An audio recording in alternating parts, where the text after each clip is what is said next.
Hi, Paula Dean and Philadelphia Cream Cheese and Women of Philadelphia. I'm so excited to come to you today with a new recipe that I've come up with, created on my own. First of all, Paula, I just want to say that I've followed your journey and I admire you for everything that you've walked through in your life. And I think you're a huge encouragement to women all around America. And this contest is an example of that, being able to promote ordinary cooks in their homes to something beyond ordinary but extraordinary. And I also want to say too, Paula, that I love your cookbooks. I hope you keep putting them out. Your magazine is fantastic too. And let's move on to the recipe. So today I'm going to be making for you a smokin' Philly Chipotle chicken fettuccine. And it is smoking. You're going to love the flavor. It's got a hickory smoke flavor to it. It's got a kick, and it's elegant on the plate and has just a wonderful creamy texture to it. First thing I want to do is I want to do some of my prep work. First of all, I'm going to cut an orange pepper. I've already sliced up a red pepper. I'm going to cut that pepper in half, and then I'm going to cut that into quarters. And I find it easier if you cut from the inside when you're trying to get through, because the skin on the peppers is often a little bit tough, and it's just easier to go through that tender inside portion of the pepper and work to the tougher part on the outside. So we'll get those all in the bowl, and then we're going to move on to our mushrooms. I've got Baby Bella portobellas. They're my favorite. They have such a good flavor. They cook up nicely, they hold their body, and they're wonderful for sauteing. So I've sliced up, as you can see, most of the mushrooms. Wow, that's a lot of mushrooms, but they're going to be so good. Next we're going to move on to shallots. Shallots are a wonderful blend of a sweet onion flavor with just a touch of garlic, and that's why I like to use them in this dish. We're just going to make nice little fine slices. And then we're going to separate out those little rings. That's all going to go into a wonderful saute. Next we're going to move on to some garlic. And I want to show you a little tip with garlic.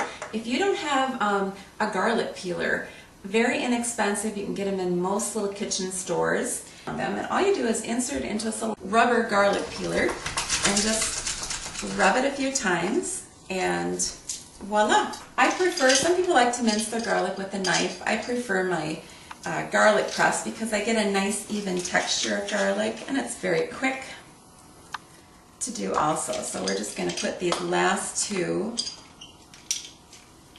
through the press. Okay, that's it for doing our vegetables. We're going to move on to the chicken in just a minute.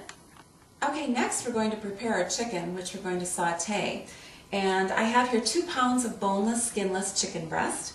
And I'm just going to be cutting it into about 3/8 inch slices. And it's very important when you saute that your meat or vegetables are dry. If they're wet, they will not brown. Pat them dry. Make sure that the moisture is off of them, the excess moisture. And I'm going to rub onto that a teaspoon of Cajun seasoning mix, and that's going to give it a little kick and flavor. So just sprinkle it on and rub. Smells good. Very good. I'm going to transfer that to a large saute pan, and I already have in it 2 tablespoons of hot olive oil. Okay, our chicken is nicely browned. We've got some good color on it, which is going to give us those good little yummies in the pan. We're going to take and transfer that chicken now into our bowl. We're going to put half a cup of white wine in here.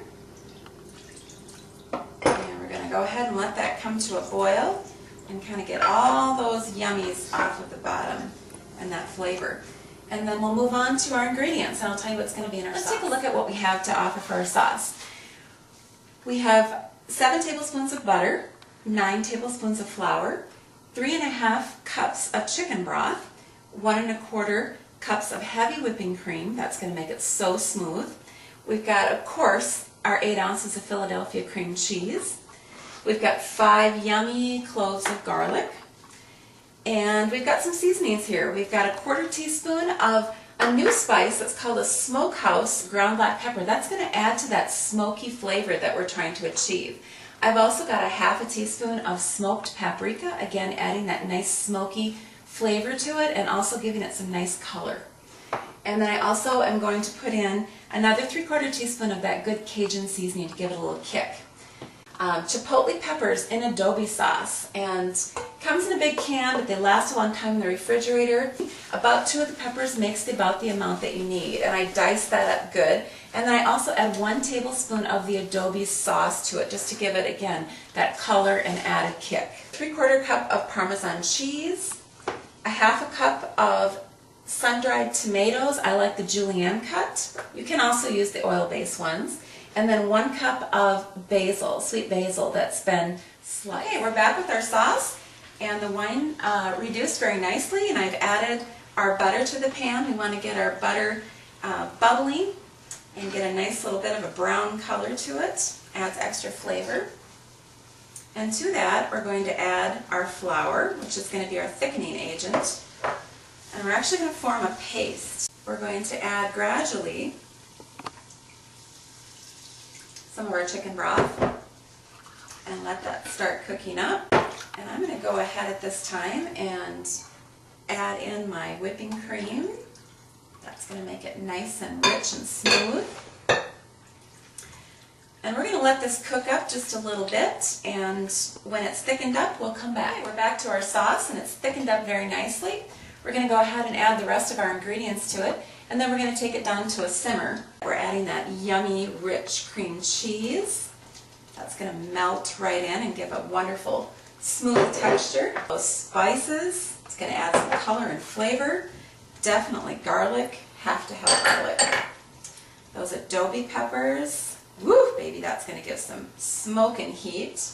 Parmesan cheese and our sun-dried tomatoes. So while that is cooking and melting together, we're going to go ahead and prepare our vegetables for the sauté top. Okay, we're back, and we're going to saute those wonderful nummy vegetables that are going to go on top of our fettuccine. We're going to start with our garlic. I've already have our 3 tablespoons of butter melted in our pan and starting to brown. And those nummy shallots. You know, I love to cook because cooking kind of brings families together. It brings people together, whether it's a family meal at home or it's a baby shower or sometimes even a funeral. It makes people happy, and I like making people happy with my food. Just acquiring knowledge every year with different flavors and spices, and I just think this is the greatest opportunity. We're going to add those very pretty bell peppers to it. Wonderful portobello mushrooms. We're going to let those saute a little bit and get that moisture going, and then we'll come back. Okay, we're back, and we've got our vegetables nicely sauteing in the pan, and we're going to move back over to our sauce. We're going to go ahead and add our chicken back in, and then we're also going to add in our noodles. Fettuccine noodles that I've cooked to package directions. I like to cook them a little bit under the al dente method, and put just 2 teaspoons of olive oil on so they don't stick together. So once we get this all together and we get our chicken and our noodles cooked up, we're going to come back and plate this dish and try it out. Okay, we're back to the exciting part. We get to actually try this. I wish we had smell-o-vision or smell-o-tape. It smells so good. I've plated up our pasta, and you can see how beautiful it is on the plate. We're going to take those yummy, colorful vegetables that we sauteed, and we're going to place those on top. And then from there, we're not done yet. We've got more garnishes. We're going to put on a nice, pretty basil leaf. We're going to sprinkle some diced Roma tomato, and also put on some more of that delicious Parmesan cheese. And then we're going to top it off with some pine nuts, which are going to give that extra little crunch. Now the best part will be trying it. Give it a try.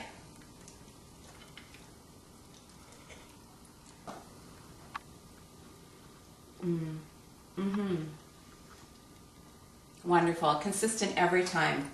Very good. If you're looking for a new smokin' pasta that's creamy, Philly creamy, this is your new dish. Thanks for the opportunity.